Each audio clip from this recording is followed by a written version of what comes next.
समान नागरिक संहिता यानी यूनिफॉर्म सिविल कोड, जिसे यूसीसी भी कहते हैं, एक बार फिर से चर्चाओं में है।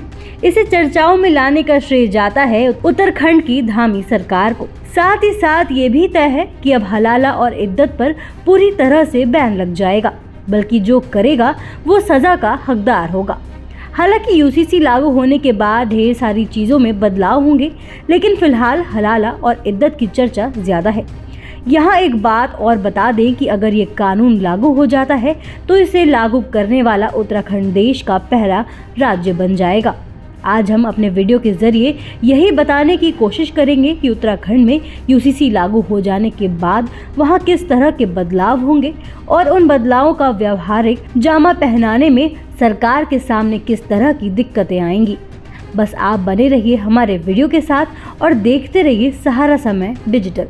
आगे बढ़े उसके पहले आपको बता दें कि जब से केंद्र में भाजपा नेतृत्व वाली एनडीए की सरकार बनी है, तभी से यूसीसी चर्चाओं में है।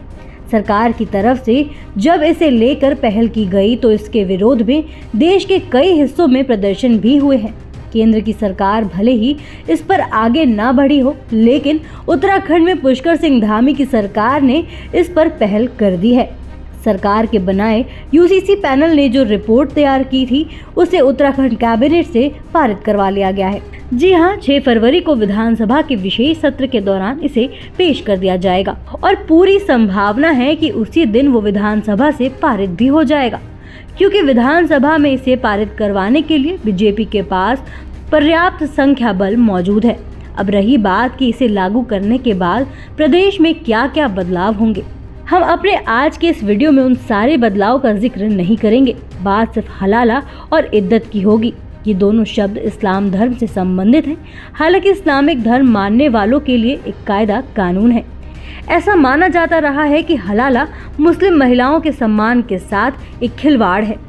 इस नियम के तहत अगर कोई मुस्लिम व्यक्ति अपनी पत्नी को 3 तलाक दे देता है और उससे वो फिर से शादी करना चाहता है, तो उस महिला को किसी मुस्लिम पुरुष से शादी करनी पड़ती है और शादी के बाद उसे उस व्यक्ति से शारीरिक संबंध भी बनाने पड़ते हैं। फिर वो व्यक्ति उसे तलाक देगा, तब पहला वाला पति उससे शादी कर सकता है। सुनने में ये नियम शायद सबको खराब लगता हो, लेकिन अब उत्तराखंड में ऐसा नहीं होगा, क्योंकि यूसीसी लागू होते ही हलाला पूरी तरह से बैन हो जाएगा। इसी तरह इद्दत भी इस्लामिक नियम है। किसी मुस्लिम महिला का पति अगर मर जाता है तो उस महिला को एक निश्चित अवधि तक घर में कैद रहना पड़ता है। उस बीच वो किसी पुरुष की शक्ल नहीं देख सकती। अगर किसी गर्भवती महिला का पति मर जाता है तो उस महिला की इद्दत की अवधि तब तक जारी रहेगी जब तक वो उस बच्चे को जन्म नहीं दे देती। अब इन दिनों इस्लामिक नियमों की उत्तराखंड में कोई जगह नहीं होगी। जो इसे नहीं मानेगा उसके खिलाफ सख्त धाराओं के मुकदमे दर्ज होंगे। हालांकि सरकार बहुत जल्द ही इसे कानूनी जामा पहना देगी, लेकिन सवाल ये है कि व्यवहारिक रूप से ये कैसे और कब से परिलक्षित होना शुरू हो जाएगा। फिलहाल उत्तराखंड की सरकार इसे लागू करके एक इतिहास जरूर रचने जा रही है, क्योंकि इसे लागू करने वाली पुष्कर सिंह धामी की देश की पहली सरकार होगी और उत्तराखंड राज्य देश का पहला राज्य होगा जिसने इसे लागू किया है या लागू करने जा रहा है। ऐसे ही देश दुनिया की तमाम अपडेट्स के लिए देखते रहें समय डिजिटल। वीडियो को लाइक करें, दोस्तों के साथ शेयर करें और चैनल को सब्सक्राइब करना बिल्कुल ना भूलें।